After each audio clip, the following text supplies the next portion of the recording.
제4장. 플라톤은 이상세계를 꿈꾸었고 예수는 하나님 나라를 가져오셨다.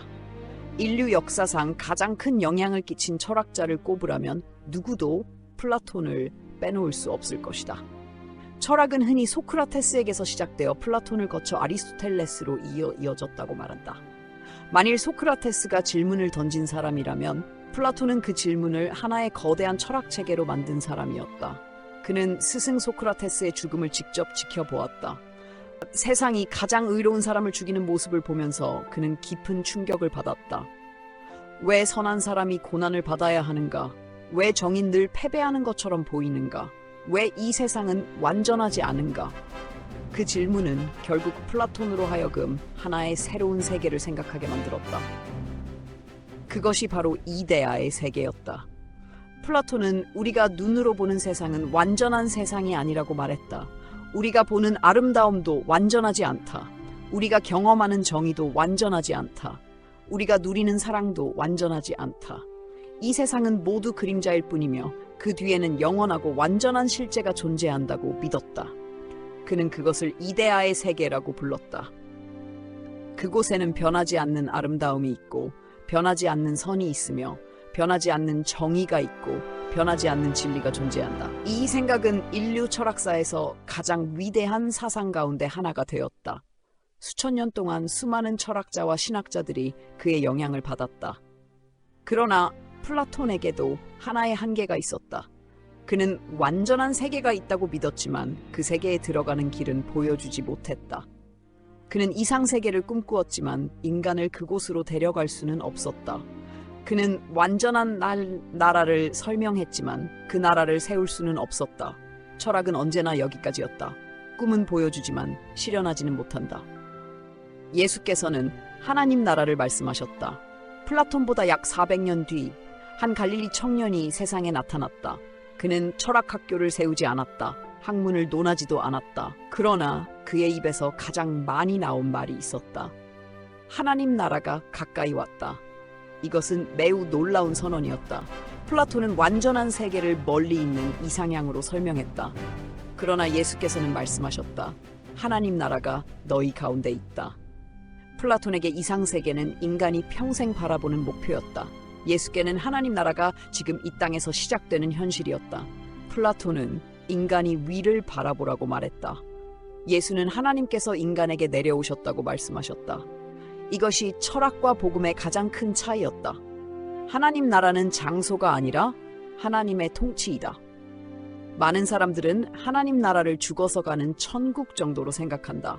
그러나 예수께서 말씀하신 하나님 나라는 단순한 장소가 아니었다. 그것은 하나님의 통치가 이루어지는 삶이었다. 미움이 사랑으로 바뀌는 곳, 원수가 형제가 되는 곳, 눈물이 위로로 변하는 곳, 죄인이 용서를 받는 곳, 절망이 소망으로 바뀌는 곳, 바로 그곳이 하나님 나라였다. 예수께서 병든 사람을 고치실 때마다, 굶주린 사람을 먹이실 때마다, 죄인을 용서하실 때마다 하나님 나라는 이미 이 땅에 시작되고 있었다. 플라톤은 완전한 세상을 상상했다. 예수는 완전한 하나님의 통치를 현실 속에서 보여주셨다. 인간이 꿈꾸던 가장 아름다운 나라, 인류는 끊임없이 이상사회를 꿈꾸었다. 플라톤은 국가에서 철인 정치를 꿈꾸었다. 공자는 대동사회를 이야기했다. 토머스 모어는 유토피아를 그렸다. 수많은 혁명가들은 새로운 세상을 만들겠다고 외쳤다. 그러나 인류의 모든 이상국가는 시간이 지나면서 무너졌다. 왜 그럴까? 나라를 바꾸기 전에 사람이 바뀌지 않았기 때문이다. 법을 바꾸는 것은 쉽다. 제도를 바꾸는 것도 가능하다. 그러나 사람의 마음을 바꾸는 것은 인간의 힘으로는 불가능하다. 그래서 예수께서는 나라를 바꾸기 전에 사람을 바꾸셨다.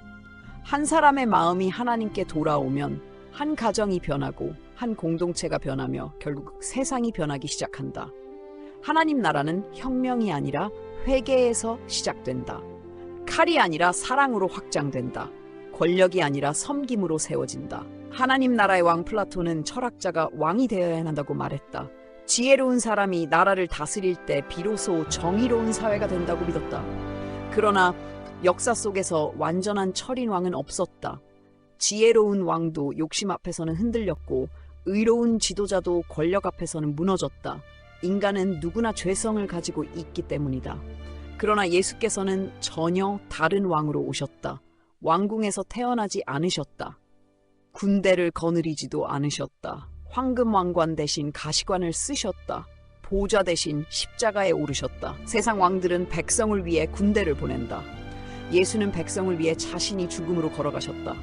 이런 왕은 인류 역사 어디에도 없었다. 그래서 하나님 나라는 세상의 나라와 다르다. 그 나라는 힘으로 다스리지 않는다. 사랑으로 다스린다. 명령으로 움직이지 않는다. 은혜로 변화시킨다. 플라톤의 꿈이 예수 안에서 현실이 되다. 플라톤은 평생 완전한 나라를 꿈꾸었다. 그러나 그는 그 나라를 보지 못했다. 예수께서는 하나님 나라를 선포하셨고 십자가와 부활을 통해 그 나라의 문을 여셨다. 플라톤은 이상을 보여주었다. 예수는 생명을 주셨다. 플라톤은 인간에게 위를 바라보라고 말했다. 예수는 하늘을 이 땅으로 가져오셨다. 플라톤은 완전한 정의를 꿈꾸었다. 예수는 완전한 사랑을 이루셨다. 플라톤은 이상세계를 철학으로 설명했다. 예수는 하나님 나라를 자신의 삶으로 보여주셨다.